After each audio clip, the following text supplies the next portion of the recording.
경제 얘기를 좀 해보겠습니다. 김영재의 이톡, 예, 부산대 경제학부 김영재 교수 스튜디오에 함께합니다. 어서 오십시오. 어서 오십시오. 네, 안녕하십니까. 반갑습니다. 예, 오늘 정말 중요한 얘기예요. 환율과 무역수지. 지금 경제 뉴스들이 다 안 좋은데 특히나 걱정되는 부분이 엊그제 1440원 넘어섰습니다. 맞습니다. 네. 예. 야, 이렇게 환율이 가파르게 상승한 게 또 있었나? IMF 때도 한 1,400원 정도였던 걸로 IMF 기억해요. 때는 1,900원까지도 안 갔습니까? 1,900원까지 갔나요? 네. 예. 갔었죠. 예. 아, 근데 금년 초까지만 해도 좀 안정적이었는데 왜 이렇게 올라간 거예요? 그렇습니다. 예, 방금 말씀하신 대로 그 매우 빠른 속도로 올라간다는 게 또 큰 문제고요. 네네. 그 환율은 그 자국 통화와 외국 통화 간 교환 비율이 되겠죠. 예를 들어서 외국 통화 한 단위를 구입하는데 그 필요한 자국 통화의 크기. 네네. 예를 들어서 우리나라 같으면 주로 달러가 중요한 통화이지 않습니까? 네. 네네. 그래서 1달러를 구입하는 원화가 얼마인가? 이것이 이제 원달러 환율로 이제 표시되는 것이요. 예. 그게 방금 말씀하신 대로 최근에 1,430원, 40원까지 올라가고 뭐 급등하고 있습니다. 네. 예, 사실 연초만 하더라도 1,200원 아래였습니다. 네. 예, 예. 뭐 그때 투자를 하셨더라면은 또 다른 또 투자 볼 수 있지만 사실 이게 이제 경제적인 충격이 굉장히 큽니다. 맞아요. 예. 예, 그래서 가장 큰 원인은 그 아마 많은 분들이 이해를 하실 텐데요. 그 금년 3월부터 미국이 이제 금리를 대폭적으로 올리지 않습니까? 예, 예. 네. 예, 최근에도 0.75%포인트를 대폭 올렸습니다. 예. 그 자이언트 스텝이라고 네. 지난번에 말씀드렸었는데 이렇게 올리니까 달러 독주 시대입니다. 제가 네, 보는 예. 데는. 여타의 모든 통화에 대해서 달러 가치가 올라가고 반대로 그 다른 통화의 가치는 좀 떨어지고 있는 것이죠. 예, 예. 예, 그래서 기본적으로는 이제 그 환율이 그 외환 시장에서 수요와 공급에서 결정되어지는데 금리를 올린다는 것은 그 달러의 공급을 줄이겠다는 정책입니다. 예. 예, 예. 그래서 이제 미국이 정책적으로 달러의 공급을 대폭 줄이니까 국제 금융시장에서 달러가 적지 않습니까? 네. 예, 예. 그래서 이제 계속해서 여타 통화에 대해서 달러의 가치가 엄청나게 올라가는, 다르게 표시하면은 자국 통화의 가치가 매우 빠르게 떨어지는 그런 상황이 나타나고 있는 거죠. 예. 아니 그럼 저는 궁금한 게 그러면은 다른 나라 중국의 위안화나 아니면 유로화 이런 통화 가치는 어떻습니까? 예, 제가 방금 말씀드린 것처럼 달러 독주 시대라고 이야기했습니다. 예. 그래서 그 달러 이외에 가장 중요한 통화가 방금 말씀하신 대로 유로 통화. 유로 네네. 통화는 이제 유럽의 상당수 국가 사용하는 통화고요. 네. 그다음에 중국 위안화, 그리고 일본은 위안화가 있지 않습니까? 네. 예, 예. 지금 현재는 이 세 통화에 대해서도 다 달러 가치 올라갑니다. 다르게 표시하면은 자국 통화의 가치가 떨어지는 것이죠. 예, 예. 참고로 말씀드리면은 일본 위안화의 경우에 최근에 원달러가 144엔까지 됐습니다. 예, 예. 그럼 1달러가 144엔 있는데 아마 기억하실지 모르겠습니다만은 2008년 글로벌 금융위 직후에 1달러가 77엔까지 위안의 가치가 엄청나게 올라갔습니다. 예, 예, 예. 그러면 이제 그러니까 안정적인 통화였다는 맞습니다. 얘기죠. 예, 그렇죠. 엔화가. 예, 예. 근데 지금은 어우, 많이 떨어졌어요. 그러니까 생각해보죠. 그 yen 달러 환율이 77엔에서 144까지 왔다 갔다 하면 어떻게 되겠습니까? 아, 그만은 롤러코스터네요. 네. 일본 경제가 휘청휘청하네. 매우 큰 롤코스인데 그래도 일본이 버티고 있습니다. 어. 한국이 지금 예를 들어서 1,400원인데 2,800원 대보세요. 와, 그러니까요. 어떻게 되겠습니까? 큰일 났다, 지금. 말만 들었는데 깜짝 놀랐어요. 섬뜩하죠. 예. 야, 이 섬뜩하네요. 섬뜩합니다. 예. 예.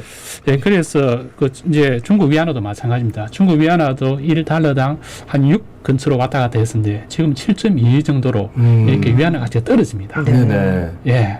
그리고 이제 상대적으로 우리나라 또 원화가 중요하니까 네. 원화는 달러에 대해서도 가치가 떨어지고요. 네네. 중국 위안화에 대해서도 또 떨어집니다. 그 한 180 미만이었는데 예, 1위안이 그 원화로 하면은 지금 네. 거의 200 가까이 되고 있습니다. 예, 예.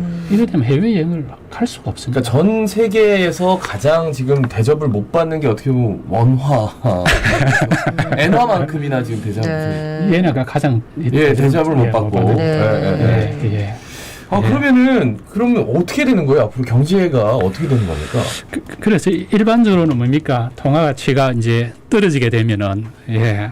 그 환율의 평가 절하 효과를 해가지고 사실 좀 도움이 돼야 됩니다. 네. 예를 들어서 그 수출 가격 경쟁이 높아진다든지 또 수입이 감소된다든지 네네. 이게 이제 그 자국 통화의 가치가 떨어지는 환율의 평가 절하 효과라고 그러죠. 네네. 예, 그래서 이제 경제 성장률이 상승할 수 있기 때문에 의도적으로 정책적으로 자국 통화의 가치를 떨어뜨리기도 합니다. 그러니까 수출 예. 잘 되라고 그렇죠. 단가 낮추려고 네. 일부러 떨어뜨리는 맞습니다. 예예. 근데 최근에는 안 그렇지 않습니까? 네. 그렇죠, 그렇죠. 그리고 떨어뜨리면 환율 조작국 해가지고 또 감시 네. 들어오잖아요. 맞습니다. 감시 들어오죠. 네. 근데 최근에는 이제 그 방금 말씀드린 것처럼 수출의 증가보다는 수입 가격이 뭐 원자재라든지 예예. 예, 이런 너무 많이 것들이 올랐죠. 엄청나게 올라가죠. 예, 예. 예. 게다가 금리가 올라가면 어떻게 되겠습니까? 경제가 좀 침체됩니다. 네. 미치고. 예.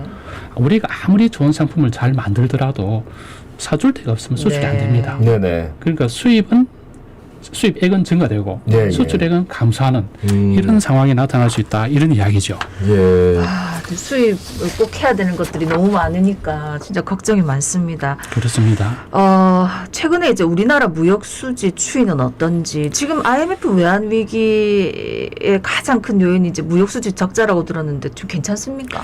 그 조금 앞 방송에서 우리 부산에서 가장 걱정이 많은 아지매가 자갈치 아지매라고 예. 네네. 하거든요. 걱정이 좀 많이 하시네요. 그럴만해요. 그러니까 모든 예. 한국인다 지금 걱정하고 있습니다. 예, 특히 한국은 대외 의존도가 매우 높습니다. 네. 많이 높죠. 예를 든다면은 수출액과 수입액을 합친 것이 GDP에서 차지하는 비중이 얼마나 되는가, 이게 50%가 넘습니다. 예, 이미 그 수출액과 수입액 합계가 1조 달러가 되거든요. 네네. 그럼 한국 전체 경제 규모가 현재 1조 9천억 달러입니다. 아. 세계 10등 안에 계속 들어가고 있죠. 예예. 굉장히 큽니다. 예, 그런데 거의 반이네요, 그죠? 반 넘죠. 반 넘죠. 네네. 1조 9천억인데 1조 예, 달러니까. 1조 달러니까. 그러네요. 예, 그러니까 이게 좋은 말로 하면 수출 수입을 많이 한다는 뜻이고, 좀 부정적으로 해석하면은 의존도가 높다는 뜻입니다. 우리나라에서 다 이거를 소화할 수가 없군요. 그렇죠. 예. 예. 그래서 최근 이제 방금 말씀하신 대로 최근 자료죠. 관세청의 발표에 따르면은 네. 금년 4월 달부터 음. 대외 수지가 계속해서 무역 수지가 적자입니다. 예. 특히 그 지난달 같은 경우는 무려 94억 8,700만 달러입니다. 예. 엄청난 적자고요. 이번 달에도 20일까지 보면은 41억 달러 이상의 적자입니다. 예예. 그 한국 경제는 대외 수지에 조금 약합니다. 예예. 예, IMF 때 그 직전에 그 96년도죠. 대외 수지가 무역 수지가 206억 달러고 네네. 경상 수지가 230억 달러인데 거기 한국 경제가 휘청거렸죠. 예예. 예, 그렇게 볼 때 지금 현재 그 외환 보유고가 4,300억 달러입니다. 절대 규모로 보면 매우 높은 그 네. 액수인데 또 우리나라 경제 규모가 크지 않습니까? 그렇죠. 비율로 보면 좀 낮습니다. 그러네요. 중국이 68%고요. 대만이 68%고 중국이 62%고 일본도 28% 이상입니다. 예. 한국은 24%입니다. 이렇게 이렇게 그래서 지금 현재 뭐 여러 곳에서 약간 우려 목소리가 나오는 이유가 여기 있는 어떻게 거죠. 보면은 다른 경제에 비해서 외환 보유고가 그러니까 전체 경제 규모에 비해서 떨어지는 게 이게 굉장히 많다라는 표현도 있었거든요, 이전에는. 맞습니다. 그런데 예. 그럼에도 불구하고 24%면은 조금 이런 상대적으로. 것들이 지금 뭐 원화가 절하된다거나 이 계속해서 달러 환율이 올라가나 이런 것들도 좀 영향을 줘요. 줄 수 있죠. 어. 왜냐하면 미래를 보고 또 이렇게 그 외환 시장을 교란시키는 문제들이 많습니다. 이런 충격에 조금 잘 대응할 수 있을까? 그렇죠. 안전망이 있을까? 이런 것에 맞습니다. 대해서 굉장히 중요한 지적입니다. 네. 예. 그렇군요. 아니 지금 아까 말씀하실 때 이제 4월 이후에 계속 무역 수지 적자라고 하셨는데 요 환율 말고는 또 어떤 요인들이 무역 수지 적자를 초래합니까? 그 조금 전에 말씀드린 것처럼 무역 수지 적자라는 것은 수입액이 많아지거나 예, 수출액이 적어지는 거 아닙니까? 그렇죠. 특히 수입액이 많아진다는 것은 환율 요인 말고도 글로벌 경제에서 유가가 차지하는 비중 굉장히 크지 않습니까? 네네. 특히 우크라이나 전쟁, 그래서 고유가, 고물가, 글로벌한 경제에서 예. 이런 것들이 이제 굉장히 이제 크다고 볼 수 있죠. 그런 측면에서 현재 대외 수지 적자에는 그 수출 수입 보면서 다 나타나고 있습니다. 예예. 그 다음에 또 중요한 것은 아마 지난번에도 말씀드렸었는데 우리가 중국에 대해서 지금까지는 무역 수지가 중국에 대해서는 흑자였습니다. 예, 네. 늘국자였죠. 중국조차도 적자입니다. 이제는 그게 가장 큰 이유가 글로벌 공급망의 재편입니다. 네, 예. 예. 그 2020년 코로나 팬데믹 이전만 하더라도 중국이 글로벌 공급망의 핵심적인 국가였습니다. 예, 예. 가장 효율적인 이제 그 수출 수입이 이루어질 수 있는 그런 망이었었죠. 그게 이제 붕괴되면서 새롭게 재편되는 과정에서 네. 예, 이제 우리나라의 경우에 좀 불리한 그런 상황이 나타나고 있는 것이죠. 쉽게 중국에서 수입을 못 하는군요. 그렇죠. 원자재 같은 것들이. 그렇죠. 왜 그런가요? 중국에서 막는 건 아닐 거 아닙니까? 중국에서 막는다기보다도 이제 지금 미국이라든지 유럽에서 보면은 만약의 사태에 대비해서 예. 이런 글로벌 공급망이 제대로 안 될 수 있기 때문에 새롭게 재편하는 것이죠. 예. 너무 중국 의존도가 맞습니다. 높았다. 바로 그 이야기입니다. 그러니까 이제 중국 예. 의존도를 낮추기 위한 예. 그러니까 진통이군요. 어떻게 보면. 진통이고 하나의 과정이죠. 어. 여기에서 우리 한국이 제대로 대응하지 못하면 방금 말씀하신 것처럼 수출 수입하는데 엄청난 비용이 추가로 발생할 수 있는 거죠. 네. 예. 아니 이렇게 그러면 무역수지 적자가 계속 이어지면 우리 경기나 경제 성장 너무 어려워지는 거 아닙니까? 맞습니다. 한국은 일반적으로 이렇게 이야기하죠. 소규모 개방 경제다. 사실 네네. 규모가 뭐 아까 10등이니까 그렇게 작은 것도 아닌데 네. 어쨌든 개방 경제죠.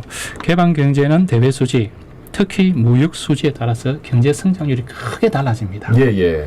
뭐 수출 수입이 안 되면 한마디로 경제 성장이 매우 낮아집니다. 네네. 그래서 지난해 연말에는 막 금년도 경제 성장률이 한 3% 되지 않을까 좀 낙관적이었는데 수정 전망하면서 지금 현재는 2.5%로 전망하는데 예. 제가 보건대는 더 낮아집니다. 네. 이런 추세로 가면은 글쎄 2% 초반까지 가지 않을까. 2% 초반. 네.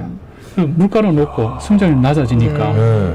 지난번에 말씀드린 스태그플레이션도 예. 예상해 볼 수 있고 그런 상황이 되는 그러면 환율이 지금 한 1,440원 뭐 이렇게 되는데 더 높아질 수도 있는 겁니까? 1,500원 이상 뭐 올라가 1,600원 가능할까요? 어떻게 보세요? 진짜로 걱정되죠. 네. IMF 때는 아까 말씀 1900원까지 갔을 네. 거예요. 그렇죠. 대개 위기가 나타날 때 크게 두 가지 이제 금융시장에서 변화가 있는데 예. 하나는 환율의 급등입니다. 예. 상호통화의 가치고요. 또 하나는 주가의 하락입니다. 지금 보시면은 주가가 확인해 보니까 예. 주가 지수가 2200보다 밑에 있습니다. 네. 네. 그리고 이 말은 어떻게 보면 위기의 시작이 아닐까라고도 말할 수 있죠. 예. 저도 굉장히 그러니까 위기 시작이라고 하는 분들도 있고 예. 이제 시장에 들어가야 된다라는 분들도 있어요. 왜냐하면 이제 반등할 것이다. 뭐 그럴 가능성인데 제가 보건대는 2020년도 코로나 팬데믹으로 인한 어떤 주가의 폭락하고 지금 주가 폭락은 완전히 성격이 다르다고 봅니다. 네. 방금 말씀드린 것처럼 예. 외부 충격이 컸었고 그때는 비경제적인 요인에 의해서 네. 주가가 하락했고 예. 굉장히 재정 확대라든지 통화 팽창이 이루어졌고 네. 지금은 거꾸로 아닙니까? 네. 완전히 반대입니다. 네. 통화 수축이고 지금 정부가 돈이 별로 없습니다. 네. 한국뿐만 아니라 많은 정부들이 돈을 네. 다 썼습니다. 그래서 예. 돈을 썼는데 이제 돈 더 쓰라고 하니까 방법이 없죠. 방법이 없다. 아니, 그래서 교수님 진짜 이게, 지금 예. 제 걱정이에 예. 진짜 많은 분들이 이 걱정하시고 또 다시 IMF 오는 거 아닐까 이런 걱정이 있는데. 맞습니다. 그래서 저는 지금 굉장히 중요한 게 환율을 안정화시키는 겁니다. 네. 그래서 환율을 첫 번째 책임 있는 당국이 한국은행입니다. 네네. 그래서 아까 말씀하신 대로 지나치게 통제해버리면 환율 조작국이 되고 예. 그럼에도 불구하고 환율에 대해서는 FXI라고 I가 이제 개입이란 뜻인데 예. 어느 정도 개입은 할 수 있습니다. 예. 근데 문제는 아까 조금 전에 말씀드린 외환 보유고가 예. 상당히 중요한데 이걸 다 써버리면 안 되지 않습니까? 그렇죠. 예. 그래서 저는 이번 차제에 IMF 이후에 한국 정부가 많은 노력을 해서 통화 스왑이라는 제도를 만들었습니다. 예. 예, 중국하고 다 하고 뭐 미국하고 다 하고. 네네. 그래서 이제는 좀 과감하게 이런 통화 스왑을 좀 활용해서 외환 보유고는 남겨두고 예. 이렇게 해줘야 외환 시장의 교란 요인들 네. 환율이 더 올라갈 것이다 하면 계속 투기꾼들이 나타나거든요. 예. 이것도 차단하고 네. 환율도 안정화시키고 이런 걸 해야 되고요. 또 하나는 최근이죠. 최근에 이제 정부가 발표한 일종의 이제 달러 선물환. 쉽게 말씀드리면 미래에 들어올 달러를 지금 좀 활용하자. 예, 예를 들어서 한 달 후에는 뭐 이만큼 들어온다 하더라도 지금 네네. 활용해야 되지 않습니까? 예, 지금 예. 문제니까 이런 것도 좀 조치를 하고 근데 있는. 단기적으로 그렇게 했을 때 만약에 이 추세가 계속 간다면 예. 더 큰 손해를 본다던가 더 큰 위기가 도래할 수도 있는 거 아닙니까? 아, 그렇죠. 이 추세가 계속 가도록 내버려 둔다면은 그러니까 내버려두는 게 아니라 그렇게 예. 해서 다 땡겼었어요. 예. 근데 이제 더 이상 손 쓸 게 없는 지경이 된다면 그때 예. 이제 IMF 그래서 이런 정도까지 맞습니다. 조금 전에 얘기하는 말씀드린 거잖아요. 이제 국제적인 공조, 그때는 공조가 나타날 수밖에 없을 겁니다. 그래요? 왜냐하면은 예. 미국도 힘들고 네. 중국도 힘들고 다 힘들어질 수 있습니다. 러시아는 지금 전쟁 중이라서 잘 모르겠는데 네네. 되게 세계 경제가 힘들어질 때는 국제 간의 국가 간의 어떤 공조 형상, 정책 공조라고 예, 하죠. 예. 나타나야만 되고 나타날 가능성이 좀 높다고 봐야죠. 네. 당장 지금 미국 기준금리가 3.25고 우리나라 기준금리가 지금 2.50인데 맞습니다. 요 역전 현상이 뭐 오래 가진 않을 것이다. 우리도 결국은 자이언트 스텝 해야 되느냐 뭐 이런 얘기도 나오는데 환율을 방어하기 위해서 금리를 올린다? 그래서 그거는 이제 선택의 문제라고 봅니다. 네. 지금 한국에는 한국 나름의 문제가 또 있지 네, 않습니까? 네, 네. 그 그렇죠. 미국은 미국 나름의 문제가 있듯이 한국에서는 사실 그 가계 부채 문제가 네. 매우 심각하고 예. 또 소상공인 부채도 의외로 매우 커졌습니다. 네. 엄청나죠. 예, 그래서 만약에 뭐 빅스텝만 하더라도 그 충격이 의외로 큽니다. 네네. 그래서 그거는 선택을 해야 되고요. 미국은 이래 보면은 제가 좀 안타까운 게 미국의 고금리 정책이 그 미국의 인플레이션을 다른 국에 수출하는 경향이 있고요. 네. 그러네요. 그게 그래 되면은 예를 들어서 미국이 또 수입도 많이 하지 않습니까? 네. 중국이나 한국으로부터 이래 되면 또 물가가 비싸집니다. 그래서 미국의 그 어떤 정책 효과가 줄어들 수 있거든요. 네네. 예, 이런 측면이 있기 때문에 네네. 미국도 고민을 하기로 예, 할 고민을 것이다. 할 수밖에 없습니다. 말씀 네. 여기까지 듣습니다. 예. 고맙습니다. 고맙습니다. 예, 고맙습니다. 예, 부산대 경제학부의 김영재 교수였습니다. 예, 뭐 9월은 추석 있고 뭐 또 여러 가지